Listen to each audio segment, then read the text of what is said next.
It is. It's part of the whole 100 Years' War into this great utopia they're talking about bringing in at the end of it, once they've reduced the population.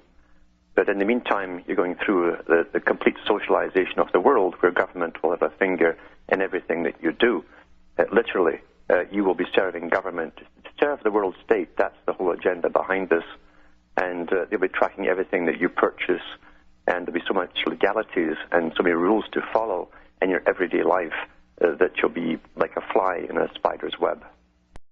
Yes, there's no doubt about it. This is the whole push for a whole new ordered society. And big companies in Britain, like I think it was npower, spent millions of pounds on ads on television and in newspapers asking children to join this organization where they get their own little ID card, climate, and all your neighbors too, yeah. Well, they meant it on 9/11. We were told that nothing would ever be the same again, and these guys really mean it, what they're doing. I was listening to one of Bush's old speeches, and he talks about hitting the enemy. You got to understand who the enemy is. It's the population of the planet, including Americans. And he said, we'll use all weaponry at our command, including economic. And this is part of warfare, is economic strategy. We all live on this odd thing called money, and now it's time for the government to control everyone's lives through money. Well, I've said for years that the Bretton Woods Agreement was only one part of a 50-year strategy. The next part was to come in, and the World Trade Organization and the World Bank is to be given teeth. That's why they set them up. We already have that set up through the GATT Treaty for the General Agreement on Trade and Tariffs. It's a star chamber that decides who will trade with whom and who will not. And there's no appeal court there. Once they make a decision, that's final. So that's right, because in economics, we don't think about it, you see. Economics also includes the family unit. That's primarily what it's about. Every individual, it lives in an economic system, and this odd thing that flows, whether you call it money, credits, it doesn't make any difference whatsoever. In fact, Bertrand Russell said back in the 50s, the system they would bring in would be a system where government then controls all finances and every individual through those finances, and the government eventually will issue you so many credits at the beginning of every week, and you cannot save them up. It starts at the same sum every week. Oh, absolutely not. They must have total control over the life of every individual on the planet. That's the whole plan here, yeah. Oh, man, and they're hiring felons for the military and police now, Alan.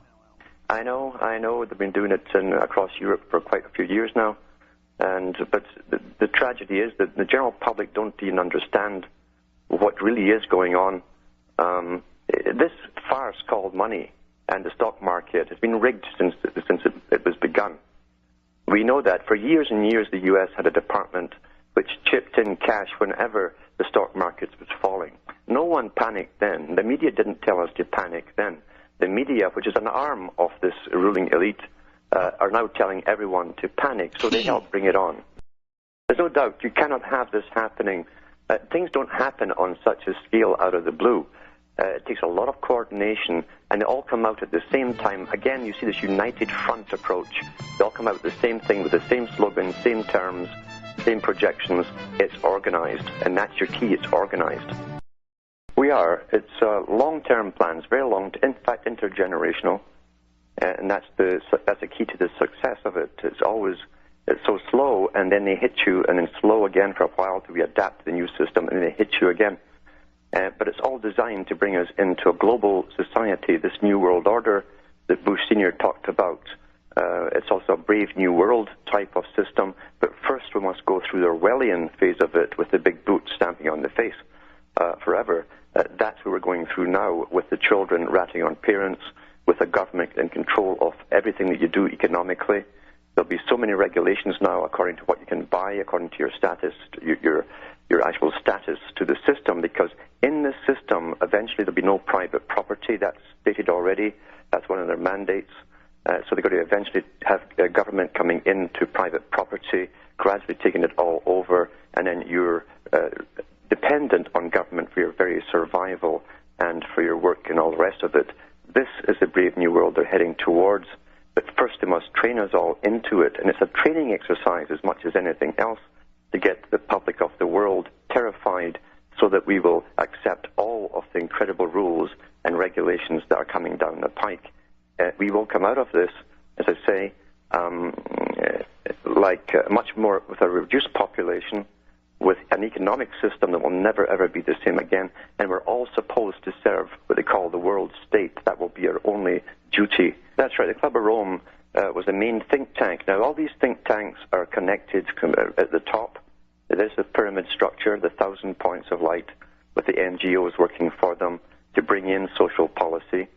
And the Club of Rome stated in their own book towards the first global revolution, the two founders who wrote the book stated that they came up with the idea of blaming the public for something to do with the weather, possibly global warming. That would fit the bill, and we'd all have to adapt and change our lives accordingly to the rules and regulations they would set out, supposedly to save the planet. And of course...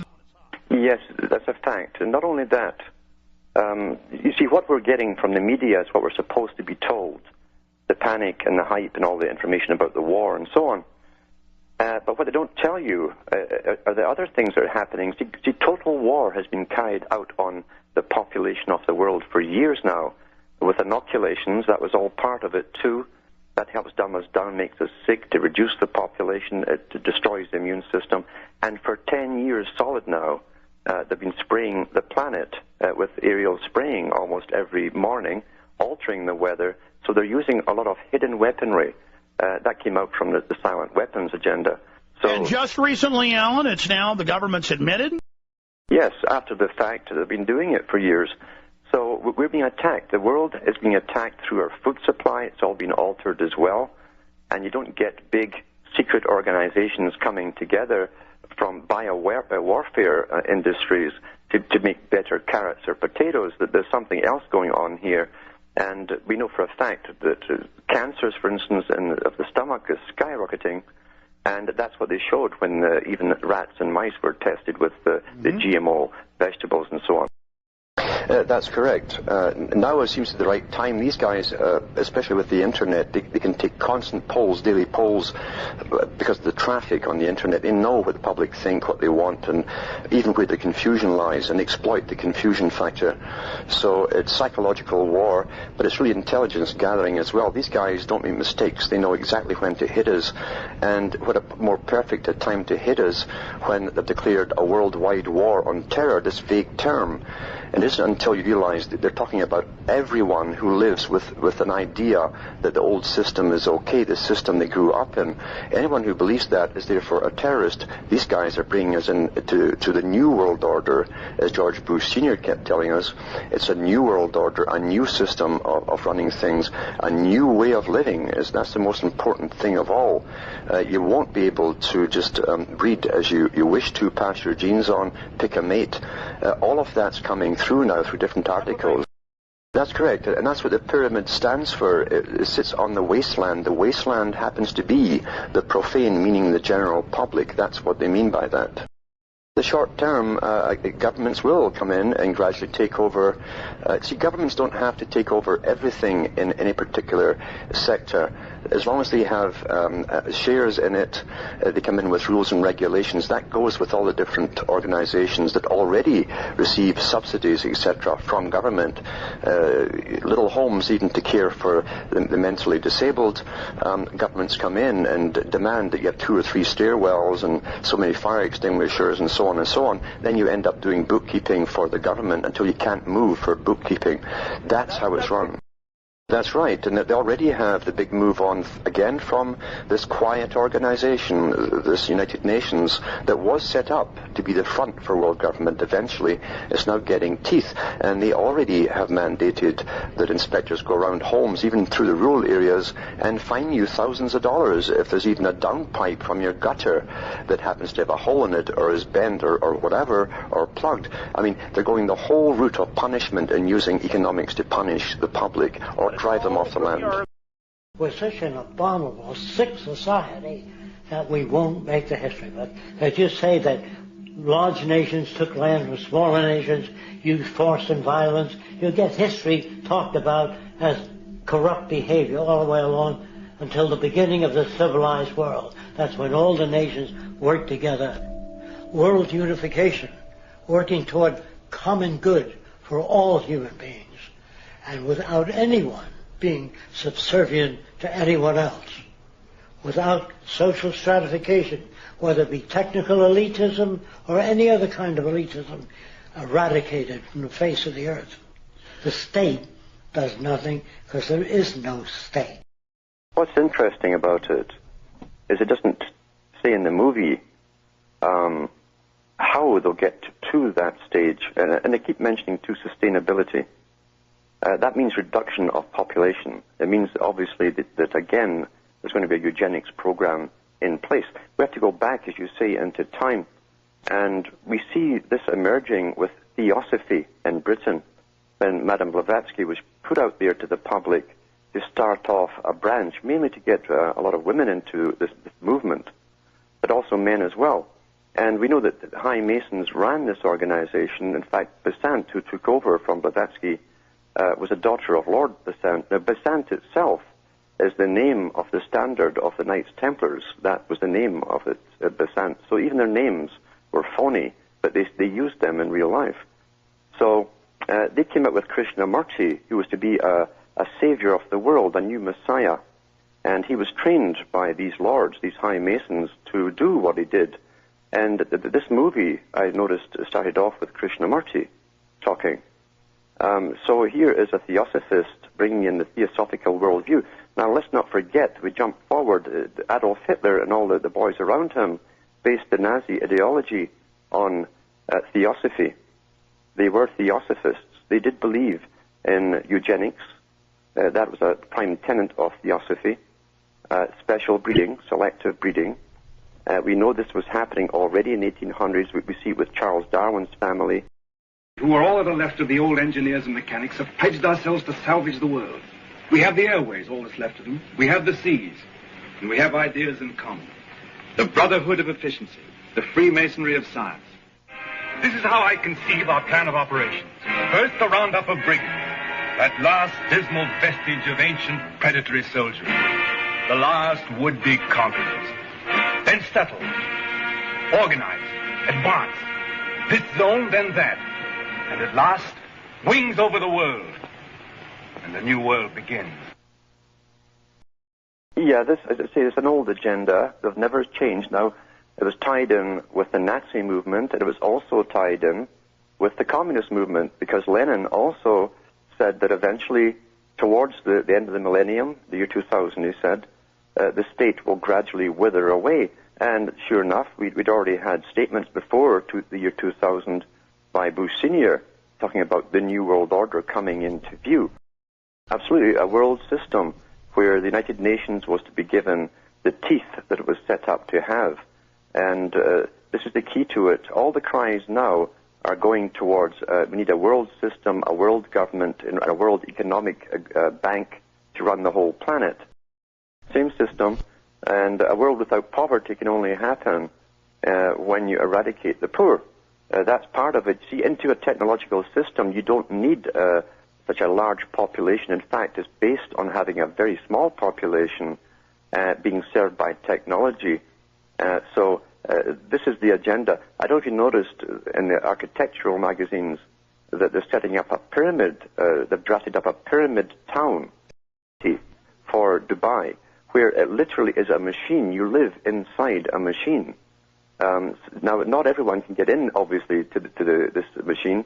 It's going to be selective people only. They're already setting up the future right now as we live, and we are probably the last of our kind if this succeeds, as they gradually reduce us with sicknesses and diseases and so on. I don't think it'll be much more than a couple of years. Once 2010 is a big time, that's when the last signature for the total integration of the Americas takes place is 2010. By 2012, they want the United Nations to be raised up to its status as world government in charge of the three blocks, trading blocks of the world, which will then become almost like colonies. That's what it will be under the United Nations.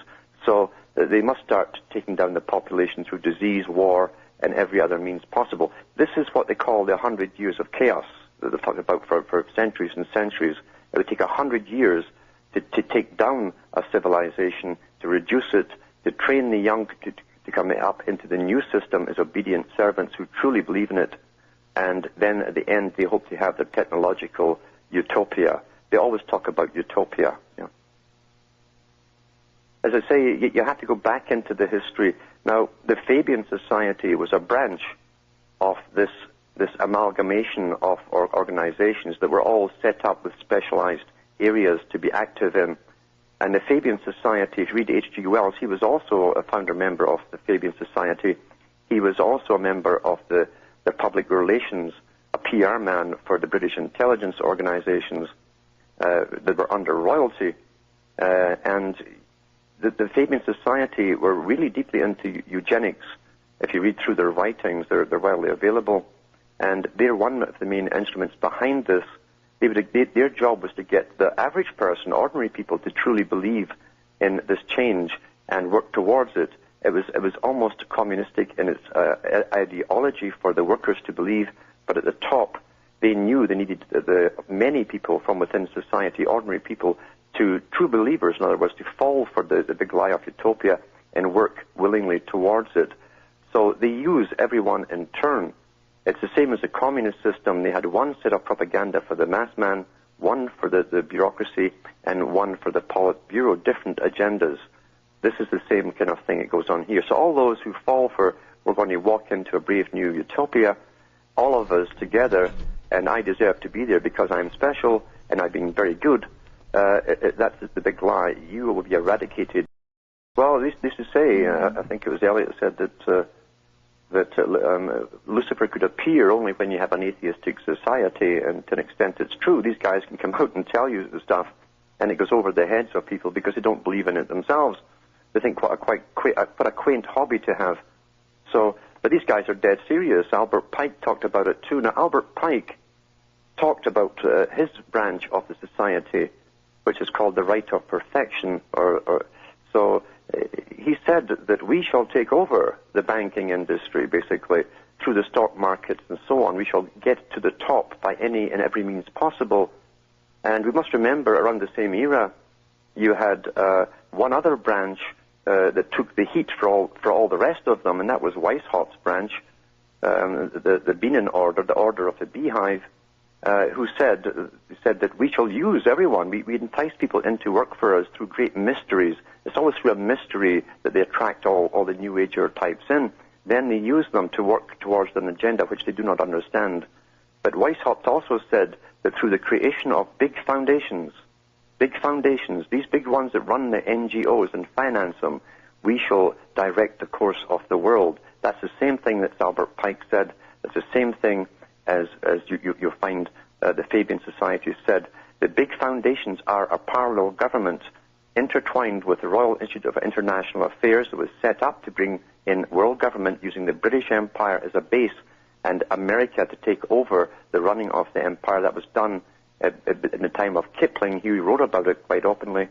And so we're simply living a long-term plan. And this 100 years we're in now is the final phase, they hope. Now, we have been under attack, as I say, since the 1950s. The sterility rate has plummeted, and most men in the Western world are 75% sterile. And I've looked at all the documentation on the drugs. You know, almost all the drugs that are commonly given out for different things today to men cause sterility. We know that the plastic in the bottles causes sterility, mainly again in men. This is an intentional thing. They knew this back in the 1930s when they were testing plastic out with animals and humans, and they were still doing it today. We're seeing that the size of the penis has actually got smaller. I've got reports on that from top science investigators and institutions. And so we're seeing biological differences. We're being bioengineered to be useless in a time when men generally stand up together for the common good. This is intentional. So this war has been going on for a long time, very covertly, but very deliberate, and there are no accidents when it comes to these kind of... Yes, and if you go to Huxley's writings, and Huxley said that too at Berkeley, he said there has always been a dominant minority in every era, and says, I don't see the reason why there shall not be in the future. Now, these utopias, I think Orwell explained it best. He said some are more equal than others in such utopias. That's correct. Everyone has been put under very good psychological warfare techniques through television, media, and so on for their whole lives long. And they get caught in doublethink. They still want to believe the media is telling them the truth, even though the evidence around them in their own lives tells them something different. So they're caught there. But the elite have also prepared for the trouble that is to come. We've seen them build up internal armies for years now, getting ready to handle the public as we go through the big areas of crisis and so on. And once riots start out, the government then will come out with complete, utter martial law, openly. Yes, and in fact, riots will come out, and I'll guarantee this how they'll do it. When the government says they can't come up with the funding for welfare, and you wait and see, they'll spark it off right away, and they know when to do it. I'm sure they even have a date picked for doing it. Alan? Yes, well, you'll find that techniques have always been used on the public for mind control. Always. The religions and so on were used in centuries gone by, always in collusion with the dominant minority of the country to keep them in place. So when radio came out, Britain, the BBC sprung up very quickly as a propaganda tool for the British government. Even today, it's still run and owned by the British government. Every employee in the past had to come from Eton to make sure it was the right class who ran the whole organization. And it's never changed. And they found out in World War I that they could put out dramas, daily dramas on to the public and leave you with a cliffhanger with the hero hanging at the end of it, what's going to happen, tune in tomorrow, and people would change their behavior and be there tomorrow at that time. So it's a technique to alter your behavior. This was also confirmed by Skinner, who talked about technology and so on, and he said that technology, its real influence is to alter the reality of the people into which it's introduced. That's what happens. Look at the people now with their cell phones and iPods and all the rest of it. Their behavior has been altered by technology itself. With the high-definition television, it certainly must be more effective than the last type. The reason you have writing at the bottom of newscasts is it forms a type of cognitive dissonance. It's no different than when you're watching something happening like a car smash in real life and someone starts to talk in your ear about some other topic. You say shh, shh, because you're now getting auditory responses and visual. When the two clash... Yes, well, getting back to that part you're talking about there with subliminals, when you have... you're trying to listen, when your eyes and your ears are working in unison with the one person talking on TV, you still have the ability to censor or say, I don't quite believe this or whatever, but when you have another element added to it, a second visual, it alters the brain frequencies as you're watching it, and your censor part is down. You're taking all that in subconsciously. That's correct. And when you're seeing some horror scrolling around the bottom of the screen, you're hearing another one from the presenter in front of or on the screen. You can only handle 2 major crises to 3, possibly for some people, at once. And when you cannot handle that, you literally go into an alpha state. That's correct. And it's well known, even in torture techniques, that they use sexual pictures and so on as they're torturing the people. Often they can create a better breakdown, a faster breakdown in the person, because it brings in a different part of the brain into action as well. That's what we have running this show, and we better realize that is the mentality of this. These are from the orders of the same boys at the top that talk about this wonderful utopia. Let's not forget that. Yeah, so we're going to realize that this Brave New World scenario, as I say, the Huxley type, will not come into being until the vast majority of the public have been altered, killed off, or neutered. And all of that will be to come. In fact, that will be mandatory eventually, is complete sterilization of people to save the world. We're all in it together, all of that kind of stuff. She's cool, and she's politically correct, and therefore she has a pass. She can pass through places that you cannot. You're a bad one. You still think an old think, and you haven't caught up to the new type yet. So you're obsolete. That's the message. You're obsolete if you're not adapted into this brave new world. Yeah. And I shall also say, too, that people can get a lot more on my website. That's cuttingthroughthematrix.com, where there's lots of talks on all of this kind of history and what's going on in the foundations and organizations behind it that help bring it in. And they can download that for free. And they can also buy the books and so on that helps keep me going. So it's not just lack of information that's out there, it's the public's doublethink. As I say, you cannot watch television and be brainwashed and still expect to think for yourself. Right, if you've swallowed the old system where you really believe everything was just okay before 9/11, which is another myth. We like to have golden ages that we go back to. That was a myth. The same boys ran the Great Depression that are running it today. Their descendants are running it today. And it's the same old techniques. We've never had it. We've never really had freedom. We've had a limited freedom, more freedom. It was never free. In fact, that's, again, what the GATT Treaty was set up to do. So is free trade, in fact, between the U.S. and Canada. They decide which big international corporations will be allowed to trade and who will not. Selective deals, and we had a bureaucrat in Canada who drafted up all the negotiation books in Ottawa. That was Shelley Ann Clark, and she came out on television in Montreal saying that there were two sets of books. One that the premiers of Canada were shown. These are the governors of the provinces. And the other one was for the real negotiators who did all the business. And then yeah, well, this is just it. They predicted how our reactions would be because they plan everything with military strategy, including how will the public react to them, and even have different classifications and sections of the public, how would each section. And so, and they also know that the bulk of the populace is simply confused. They live in perpetual confusion. As I say, you can't be in double-think. You must use your own perceptions, your own ability to absorb and dissect information and come to your own conclusions. And you can't do that when you're watching TV every day. It's too perfect a machine, a tool of brainwashing. Weapon. It's weaponized. Yes, and I read an article a couple of weeks ago from the U.S. Army, from one of their magazines, but they talked about using this American culture, which has been weaponized. They call it weaponized culture. Now, see, the United States doesn't realize that Hollywood is a branch of this organization that runs the world. Yeah, the website is cuttingthroughthematrix.com and also Alan Watts Sentinel.eu.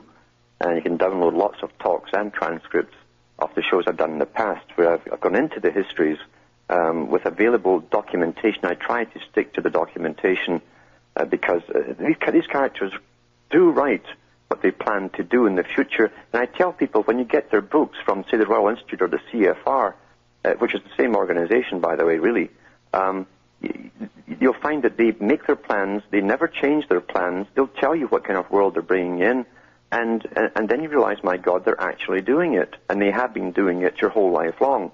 So this is an ongoing war, but now we're into the critical phase where they've got a business plan, and that's how they run the world, like a long-term business plan. And they have 100 years to complete this 100 years war. It's not a war on the Middle East, that's only part of it to standardize the world. It's a war on all of the humanity, which they claim happens to be the profane, those who live in the darkness, the average person, and only the elite have the right, they claim, the illumined ones themselves, to run our lives and organize our lives the way it should be scientifically done, with logic, etc., etc. That's how they literally see their role in ruling us. We are too stupid to do it ourselves. We're too base, too primitive, and therefore they, being obviously better than we are, have the right to do it. That's pure Darwinism, the survival of the fittest. They truly believe in this completely. It's a religion. Well, they breed their own offspring, and even their own offspring, certain ones are not brought into this if they can't keep their mouths closed, if they don't know how to double speak to the media or the public. They won't be brought in on the big picture. They select their own ones, the brightest ones in their own families, to carry on this agenda. these characters have been having their mates selected for them for many, many centuries. Yes, they do. They truly believe they're the most evolved species on the planet, and that through selective breeding, they have the best intellect, and therefore the right to rule the lessers. That's what they say, or the profane, as they generally called it in the past. And they mean business. They have society in such a brainwashed condition that they know they can keep recruiting young, stupid guys into their system. They've given them a whole generation of video games and nothing but glorification of the military, the black outfits, etc.